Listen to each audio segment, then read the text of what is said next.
Oh shit. It's the Mad Master here. I'm doing another video today, and I had this idea because I've just been thinking about this for a while. And I don't want to be someone that really comes across as insensitive or, well, not necessarily. I don't really care that much, but so my whole thing is really what I don't like about our modern society is that people want to be identified as a victim. And I don't mean as like, okay, people are victims of things, or people are, you know, I don't mean like, oh, I suffered this trauma, it was terrible, and you feel sorry for me, blah, blah, blah. I don't mean that. I mean, through life, they want to be identified as a victim and not grow or move on from it, but have that identity implanted in people's minds. Oh, I'm a victim. Oh, I can just, you know, glide along in life and claim to be a victim and make money from it, write books about it, and be, you know, famous for being a victim, and that's all I am. I don't offer anything else. I don't try to grow from it. I don't try to recover from it. I just have this victim thing that I am. And that's really an unfortunate measure of a human being and what we're living right now in our society as this. And I see it. You know, there was this book that came out. This woman was married to this guy for like, it was advertised. I think this came and went, thankfully, but it was about this woman that married this guy when he was a lot older, and she was like a teenager or something, or got together, and she's just claiming to be a victim, and she was married to like 52 years or something. Like, oh my God, you know, no personal responsibility. Like after a certain point, like I have a relative that used to talk about one of his friends, one of his best friends. He's like, he's still blaming everything on his parents, and he's like a bartender, and, you know, and claims to have written a book, but he's like 50 years old now, and he hasn't published it, and he wrote it 25 years ago or something. And I think that kind of mediocrity, I mean, I don't know if that's necessarily true. I'm just saying, like, the image of this guy, you know, what my relative said about him, if it's true. I'm just saying if it's true, and you take it at face value. I don't know the guy, I'm not going to say.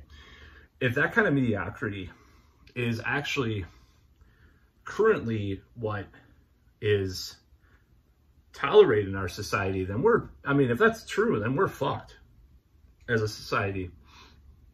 To me, it was always about facing your demons, facing your trauma, facing your, you know, things in life, and moving on from it, trying to grow from it, trying to recover from it. And I don't see that as much nowadays. I see just keeping the victimhood going so you can grift on it or you know, claim it. And I don't like this. I don't like this this social currency that is brought from being a victim. I could come out and say all this stuff, you know, about myself, because I haven't had it perfect either, you know. And I'm not trying to say that you can't talk about that stuff at all. But the pendulum swung so far that it's become incredulous a lot of the time when you see these things. I mean, look at the Jussie Smollett case or anything like that. It's social currency is to come out as a victim. And it doesn't even matter about politically or not, you know, that you're a victim. But this is, and you could say this is a boomer take, well, there's nothing wrong with any of that. But like I said, it's just these automatic things I do.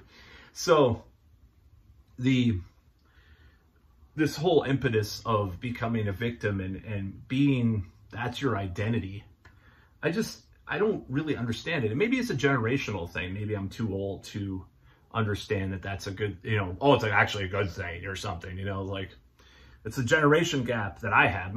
You know, generation gaps before me was like, you're listening to heavy metal music, it's of the devil. Well, actually they are, but you know,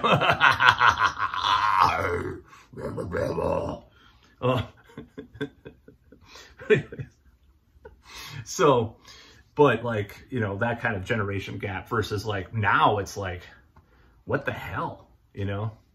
It's like more intelligent, more nuanced things and more articulate things are the generation gap, the older elders, who want to have less labels and less, you know, different things. And now the idiocracy generation, the generation cringe, so to speak. Actually, a person of a younger generation wanted me to do a video called Generation Cringe, and I might do it. But that would be a more organized video than this. But yeah, this victimhood mentality. And, you know, I could be guilty of some of that too in the past, but I don't make it my identity. I don't make it my life that I'm a victim. I try to not even talk about it or think about it. I have friends that talk about their mental illness constantly. Like, you know, and part of it's because they're advocates and stuff, but it's like if everybody did that, it's just, I mean, more and more, too many people are doing that, and too many people aren't talking about how to recover from things, how to solve your issues, how to resolve your issues. They just want to pump themselves full of drugs and I'm a victim. So I hate that. And that's about all.